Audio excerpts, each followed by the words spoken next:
자, 옆에 계신 지체들과 지난주 말씀을 기억하면서 이렇게 권면하고 축복하는 시간을 갖겠습니다. 자, 옆에 분을 보시고 나 자신, 나밖에 모르는 욕심이 형제 우애를 깨지게 합니다. 시작. 나 자신, 나 가족밖에 모르는 욕심이 형제 우애를 깨지게 합니다. 지체들 간에 약속을 지키지 않고 거짓말해도 형제 우애가 깨집니다. 시작. 지체들 간에 약속을 지키지 않고 거짓을 말해도 형제 우애가 깨집니다. 바른 형제 우애로 시작. 흘러넘치는 보배로운 기름의 복, 땡글땡글 여물게 하는 이슬의 복, 천국의 영생의 복 차지하기 축복합니다. 네, 그렇게 되기를 축원합니다.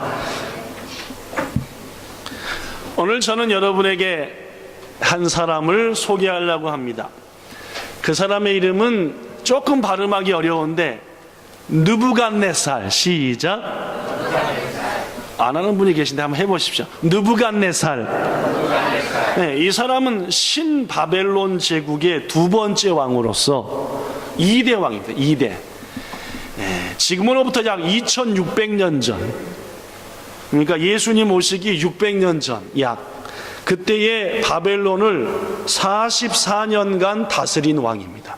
그러니까 44년간 왕위에 있었으니까 꽤 오래 있었죠, 그죠? 예. 신바벨론 제국의 2대 왕.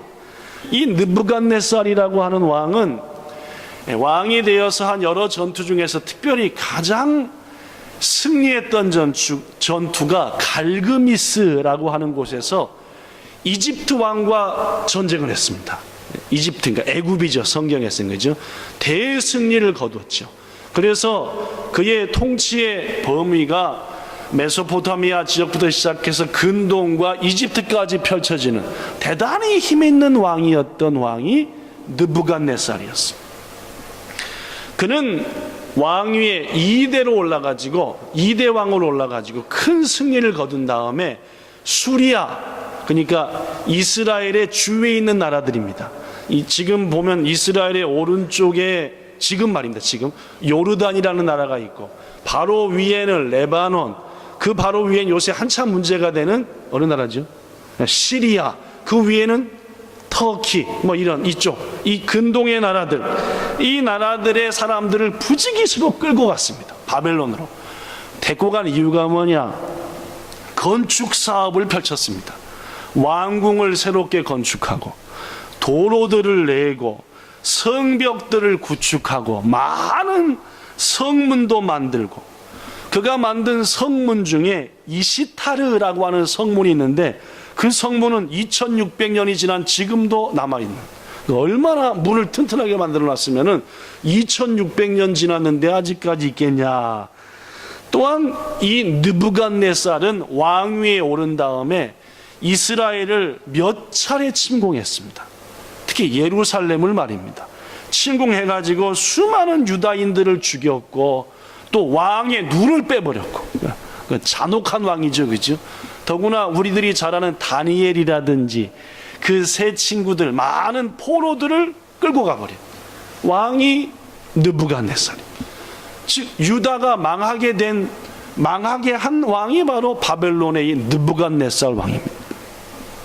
또한 그는 폭군이었습니다. 예를 들면은 밤에 꿈을 꿨어요. 여러분, 꿈을 꾸면 오래 기억에 남는 꿈도 있지만 대개 꿈은 어떻게 돼요? 금방 잊어버리잖아요, 그죠? 잊어버렸는데 느부갓네살이 어젯밤에 꿈을 꿨는데 상당히 희한하고 무시무시한 꿈을 꾼 거예요. 근데 딱 깨놓고 보니까 생각이 안 나는 거라. 다니엘서는 꿈이 몇 번 나오는데 그 중에 느부갓네살이 꾼 꿈 중에 하나, 생각이 안 나는 거예요. 얼마나 화가 나는지. 이 바벨론에 있는 모든 박수와 무당과 박사와 여하튼 그런 것들은 다 불러들여라. 다 불러. 내가 어젯밤에 꿈을 꿨노라. 그 꿈을 좀 얘기해봐라. 안 얘기하면 다 어떻게 하겠다? 죽이겠다. 막 명령을. 이런 게 있어, 그죠? 자기가 꾼 꿈을 뭐 하고? 얘기하고 뭐 해석을 해야지 뭐가 맞지. 꿈 꾼 거 맞춰봐. 그리고 해석해봐. 누가 맞췄죠? 다니엘이 해석이죠. 여러분이 잘 아는 바입니다. 오늘은 그 얘기할 게 아니니까.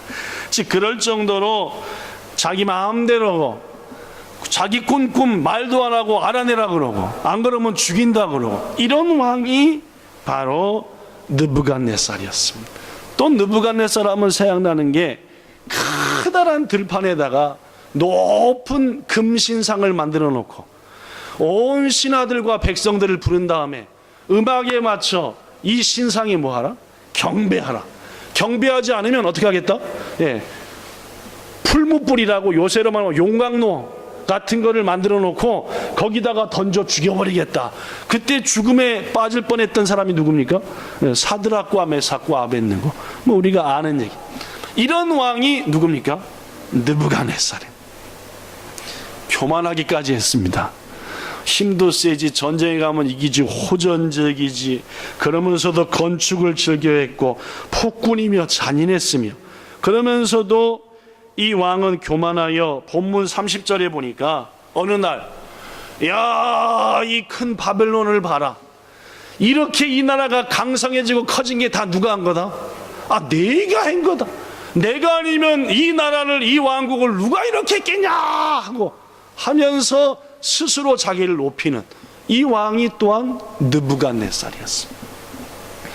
이토록 포악하고 자기 왕국의 주관자는 자기라고 생각하고 그리고 교만했던 이 느부갓네살이 오늘 본문 34절과 35절에 전혀 이상한 말을 합니다.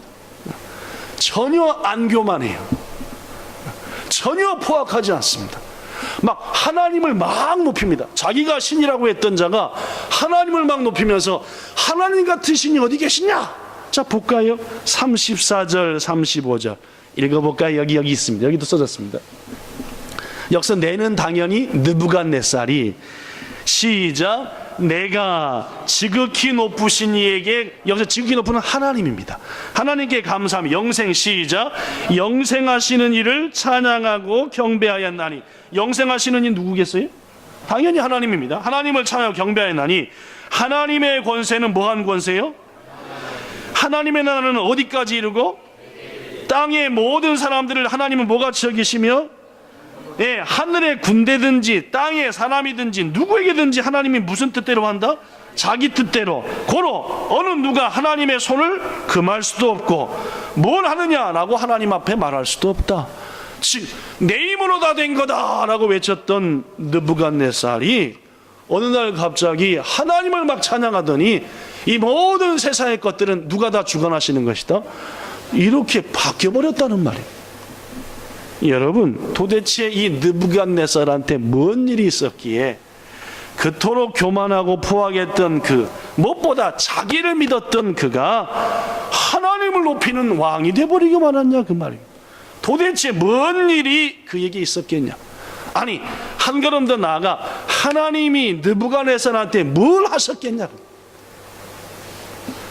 분명한 것은 이런 느부갓네살의 변화가 우리뿐만 아니라 우리의 부모, 형제, 자녀들에게 일어나야 한다는 말입니다.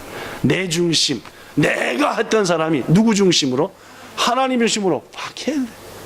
오늘 말씀을 통해서 느부갓네살에게 임한 하나님의 역사하심 마음에 새겨 우리도 소망하고 우리가 소망하는 것들에 이루어지기를 축원합니다. 자, 그렇습니다. 느부갓네살이 하루아침에 확 변한 것은 하나님이 그를 몇 번 흔들어 버렸기 때문입니다. 하나님이 느부갓네살을 뭐 했다고요? 흔들어 버렸어요. 자, 자는 사람 흔들어 버리세요. 없네, 그죠? 없네, 그죠? 예. 느부갓네살은 꿈으로 유명한 사람인데 오늘 꿈은 생각나는 꿈이었습니다. 어느 날 느부갓네살이 꿈을 꿨어요. 누가 꾸게 하신 겁니까? 하나님이 꾸게 한 게 분명합니다. 꿈의 내용은 오늘 본문 다니엘서 4장 앞부분에 기록되어 있는데 제가 소개하겠습니다. 느부갓네살이 잠에 깊이 자는데 갑자기 자신의 몸이 어디로 갔냐면은 온 지구의 중심, 땅의 중심으로 확 가는 걸 느꼈어요. 그런데 그 땅의 중심에 갔더니 중심에 높은 나무가 하나 있었습니다. 뭐가 있었다고요? 이분들이 딴 데 신경 쓰라고 듣질 않나. 자, 빨리 갖다 주세요. 올라오면 일찍 와야지, 그죠? 40분이 지난 다음에 와가지고 예배를 방해하면 어디? 그래도 오는 게 귀합니다, 그죠? 다음 달에까지만 오시고 이제 고향 땅으로 돌아가십니다.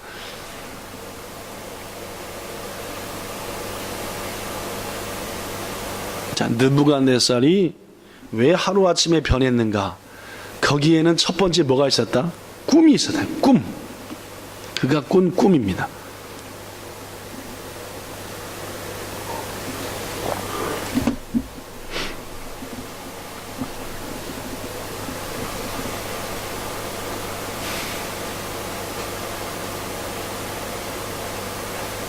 어디 갔다고요, 느부갓네살이? 꿈에 어디 갔다니까요? 어디? 땅의 중심. 야, 그렇게 얘기를 했어도 못 듣는 분이 있네, 그죠? 땅의 중심에. 거기서 뭘 봤다고요? 어떤 나무? 무지하게 키가 큰 나무를 봤습니다. 그런데 그 나무가 키도 컸는데 느부갓네살이 보니까 아예 본격적으로 느부갓네살이 볼 때 더 크는 거라. 우리 무슨 얘기 중에서 심었더니 막 커갖고 하늘까지 뻗은 나무 있잖아. 그게 뭔 얘기지?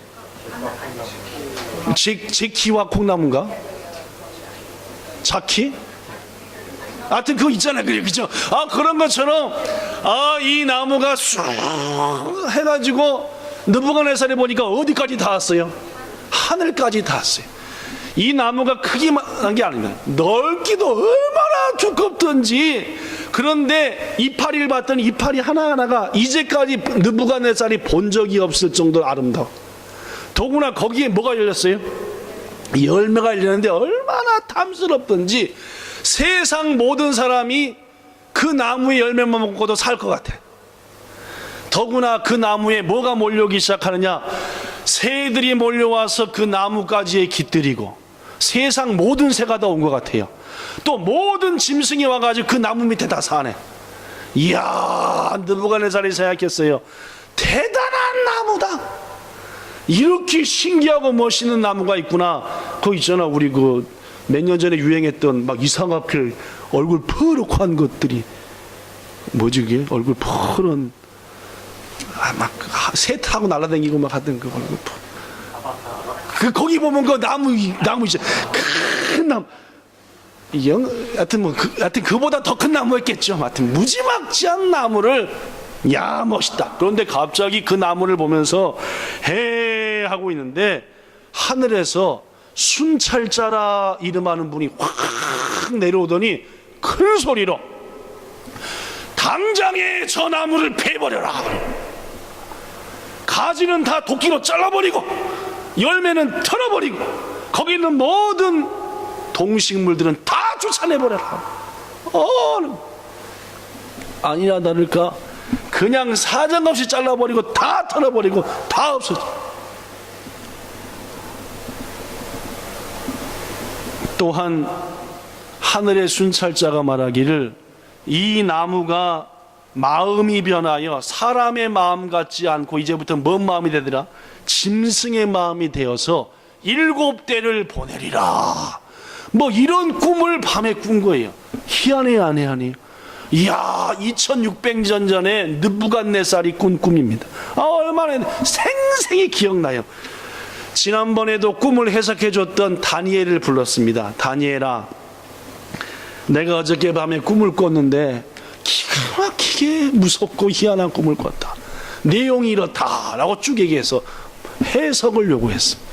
그랬더니 다니엘이 꿈을 이렇게 해몽했습니다. 4장 22절에 보니까 여기 써졌습니다. 자, 시작.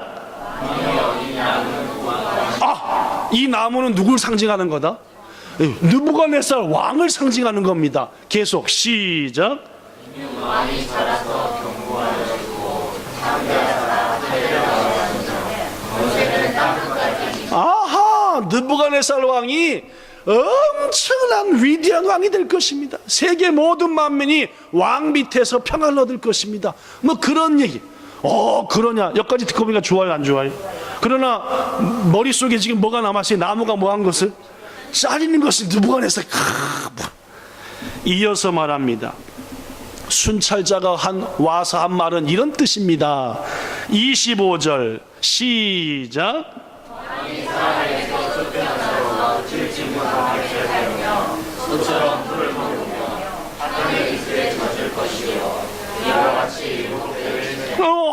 왕이 결국 여기 왕의 자리에서 쫓겨날 거다.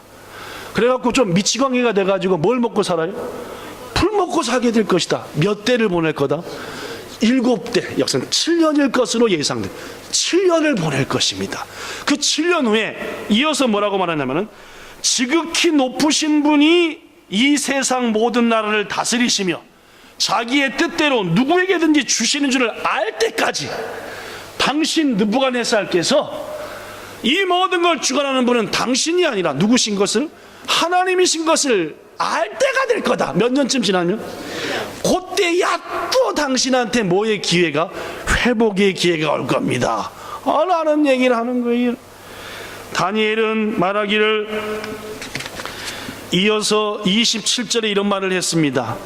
왕이시여, 내가 지금부터 아뢰는 것을 들으시고 어떻게 하든지 의로운 일을 행하시고 자신의 죄를 사하시고 가난한 자를 긍휼히 여겨주시고 용서를 베푸시고 그리하시면은 혹시 왕의 평안함이 좀 더 지속될지 모르겠습니다. 지금 뭐 하라는 말이에요? 회개하라는 말이에요. 돌이키라. 지금 당신의 사고방식 고치라. 당신이 주인인 거 고치라. 그러면 혹시 하나님께서 평안케 하실지도 모르겠습니다 하고 꿈 해석을 마쳤습니다. 느부갓네살이 해몽한 대로 살았을까요? 안 했을까요? 아니, 교만해가지고 웃기는 소리 잊어버렸어요. 잊어버렸습니다. 잊어버려가지고 1년 동안 여전히 그런 대로 그대로 계속 1년이 딱 지났어요. 12개월이 지났습니다. 자, 본문 29절. 자, 성경에만 있습니다. 시작.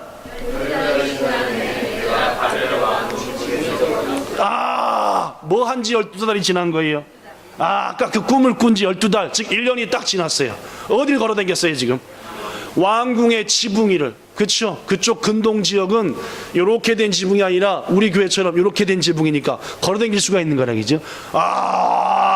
댕기면서 왕궁은 되게 높은 데 지으니까 뭐 네가 보여요? 바벨론이 쫙 내려다 보이는 거나 느부갓네살 마음에 확 밀려왔습니다. 이야, 이 큰 바벨론을 누가 건설했냐? 누구다? 나다.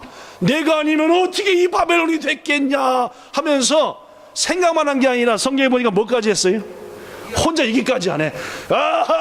이거 나 누가 한 거냐? 내가 한 거. 다자가 끝나기 전에 하늘에서 뭔 소리가 들렸어요? 예, 내가 한 거 다가 끝나기 전에 하늘에서 이번엔 음성이 들렸습니다. 하나님께서 느부갓네살한테 한 두 번째 사인입니다. 첫 번째는 꿈을 통해서, 둘째는 이젠 하늘의 음성. 이건 꿈이요 아니요? 생시에 들리는 겁니다. 지금 뭐라고 들릴까요? 자, 여기 보고 31절 시작. 쉽게 하면 이 말이에요. 왕권이 너한테 떠났다. 너 이제부터 왕? 아니다. 자, 이어서 32절 시작.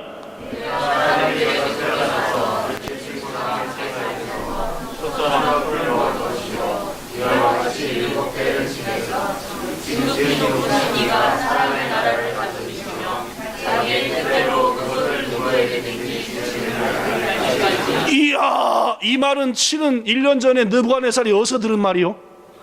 꿈에서 들은 말이 지금 생시의 귀에 쩡쩡 들려오는 겁니다. 너 왕위가 떠났다. 쫓겨날 거다.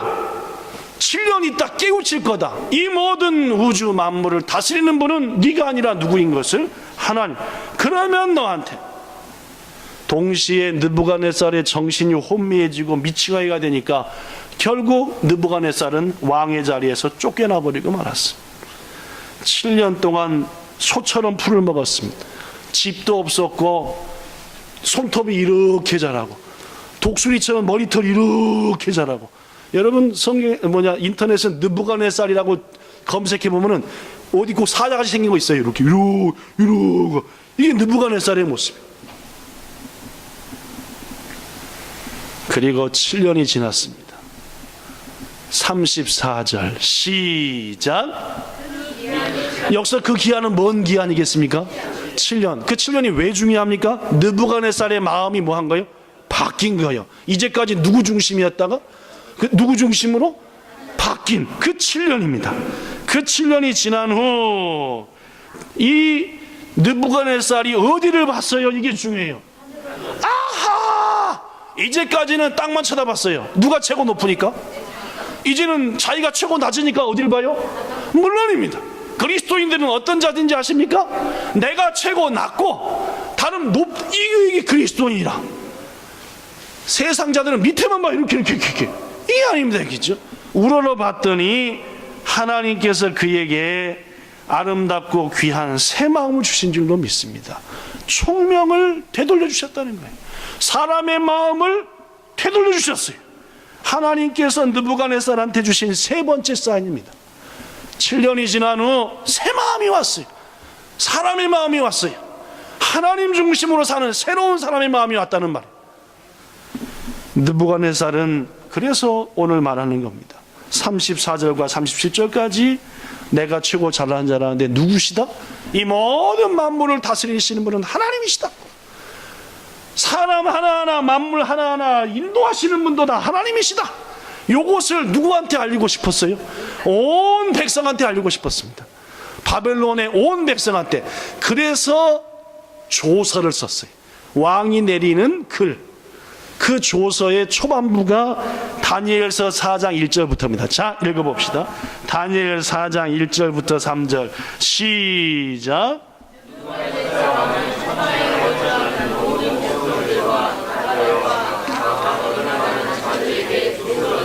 야, 조서를 내리노라. 자, 시작. 야, 그 다음부터가 중요합니다. 시작.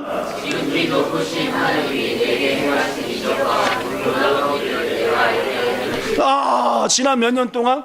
약 8년 동안, 그죠? 왜냐하면 꿈꾸고 1년 지나고 7년 쫓겨났다 다시 왔으니까, 그죠? 약 8년 동안 있었던 일들을 너희한테 알려주길 내가 원한다. 이어서 시작. 여기서 그는 누굽니까?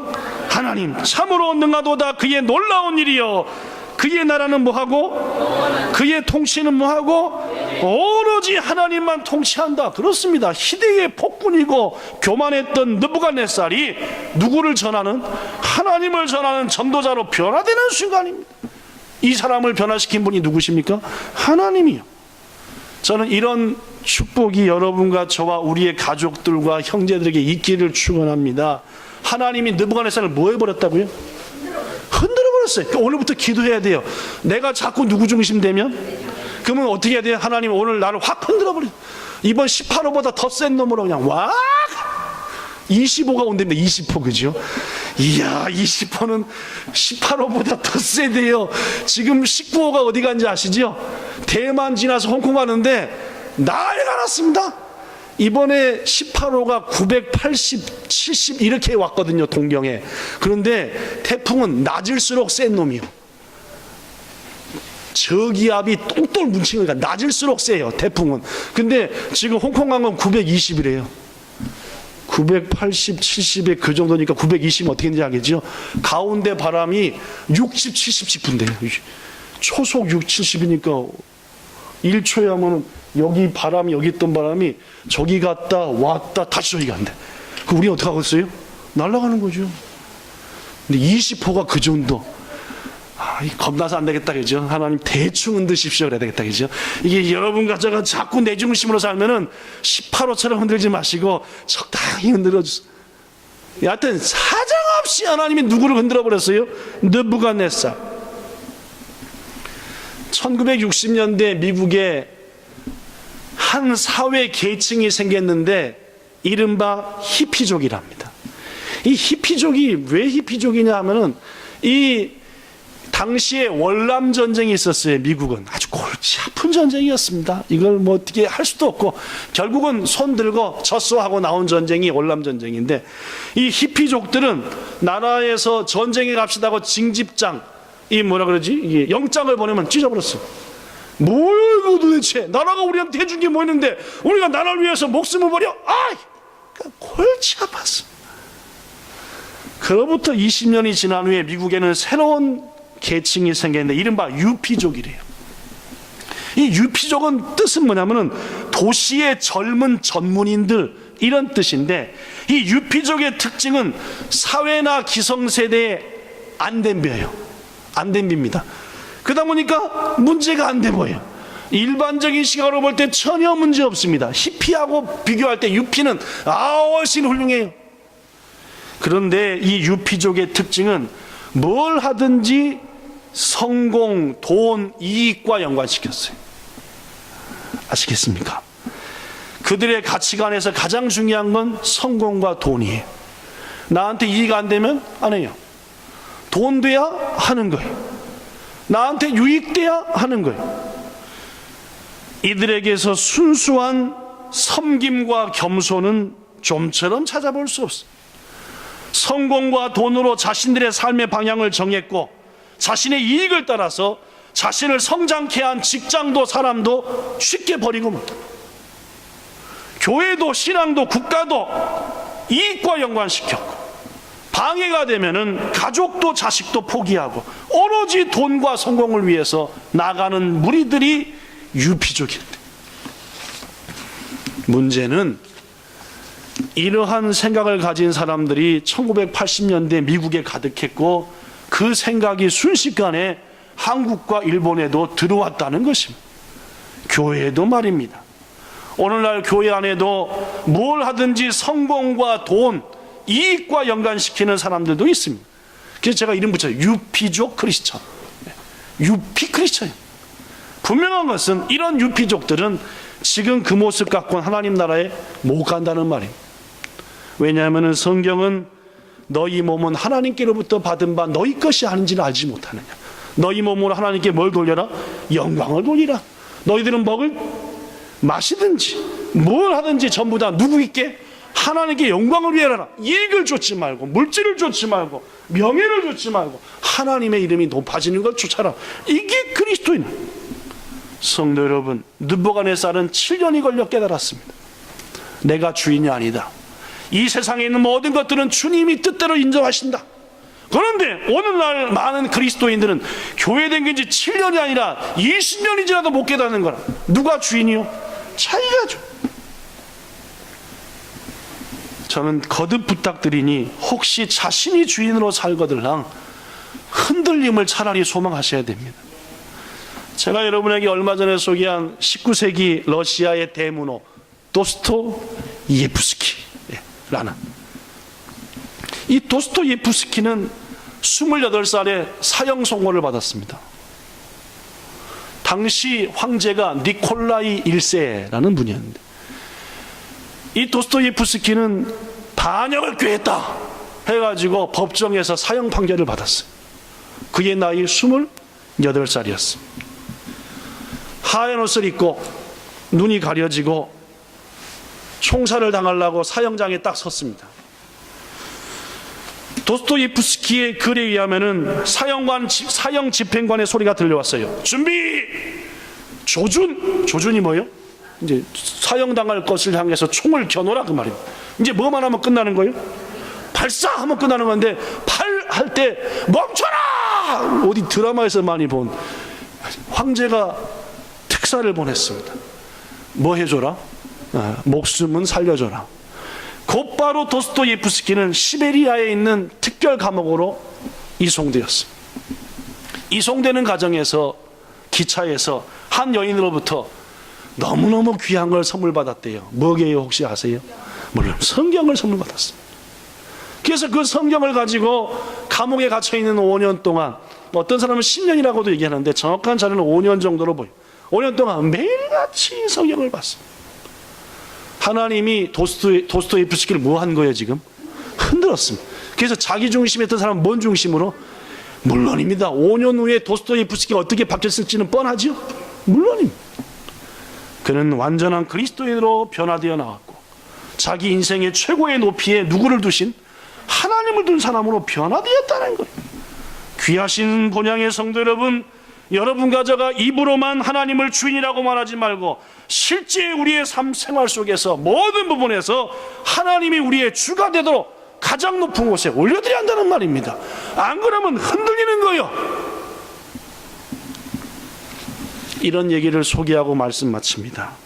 사막에서 길을 잃어 곧 죽을 위기에 빠진 한 사람이 있었습니다. 이미 목마를 대로 목마르고 온몸은 마를 대로 말라서 더 이상 걸을 수도 없는 상황인데 저 멀리서 보니까 건물 같은 거 하나가 보이는 거예요. 야, 저기 가면은 내 살 길이 있을지도 모르겠다. 용기를 내가지고 마지막 힘을 다해서 그 건물에 딱 도착했습니다.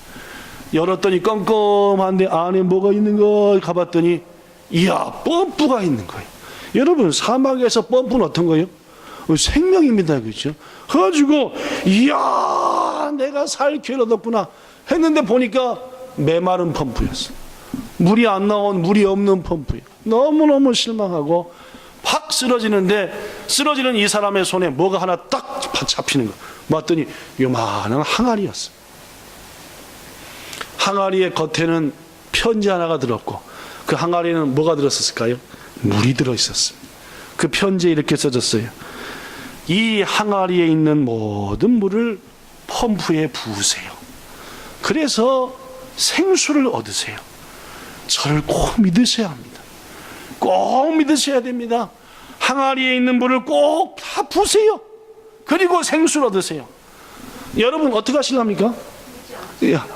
마실랍니까? 여러분 이런 상황이면은 불겠습니까? 마시겠습니까? 그죠? 고민에 빠졌어요. 이 물을 들이부어야 되냐? 일단 마셔봤자 내가 얼마 못 버티고 이 물을 부면은 생수가 만약 나오면은 나는 여기서 살 수가 있는 거니까 그래 붓자 해가지고 부었습니다. 열심히 펌프 삐걱 하는데 물이 나와야 안 나와요? 안 나오는 거예요. 너무너무 심해. 내가 헛짓거리랬구나. 아까운 물을 왜 거기다 부었을까? 이런 바보와. 그러나 그의 마음에 마지막 한 번 더 펌프질 해보자. 다시 나서 이제 죽으려고 남은 힘까지 다 그랬더니 징조가 오는 거예요. 그죠? 처음에 물이 한두 방울 나오는 것 같더니 물이 콱콱콱콱 쏟아졌대요. 목욕하고 물 먹고 난리 쳤습니다. 그 다음에 그가 한 일이 뭘까요? 물론입니다. 편지를 썼지요. 나를 믿으세요. 정말 됩니다. 당신이 모든 것을 버리시면 반드시 돌려받습니다. 이 항아리에 있는 물을 주저하지 말고 전부 어떡하라? 부으세요! 라고 편지를 쓰고 거기다는 생수를 담아놓은 줄로 믿습니다. 사랑하는 여러분, 우리 앞에 있는 항아리에 있는 작은 물만 먹고 평생 목마른 인생을 여러분 사시면 되겠습니까? 항아리에 썩은 물만 가지고 우리의 삶에 참된 만족이 있겠냐는 말입니다. 하나님의 말씀은 사막과 같은 세상에서 우리에게 흘러넘치는 생수입니다. 믿고 순종하는 거예요.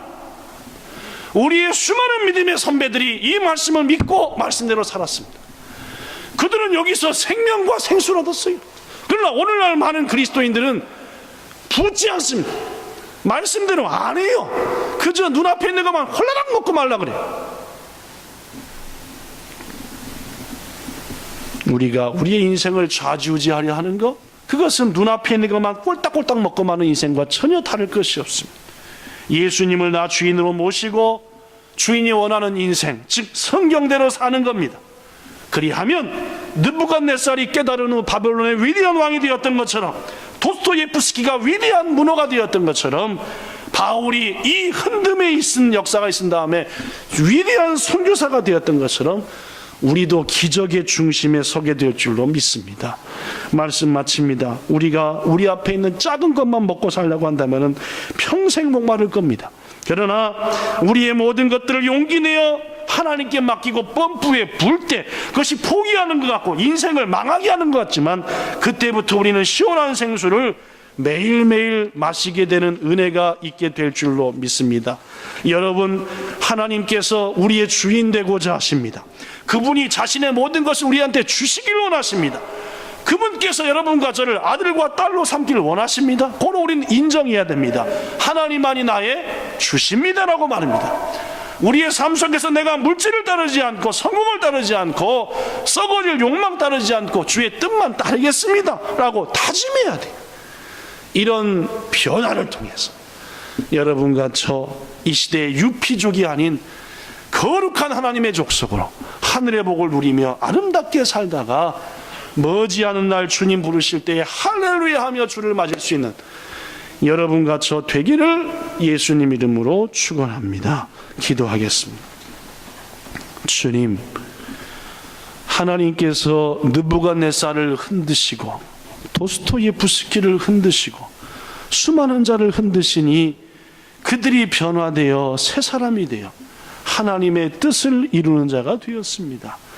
우리들도 주의 흔드심이 있었기에 여기까지 온 줄로 믿습니다.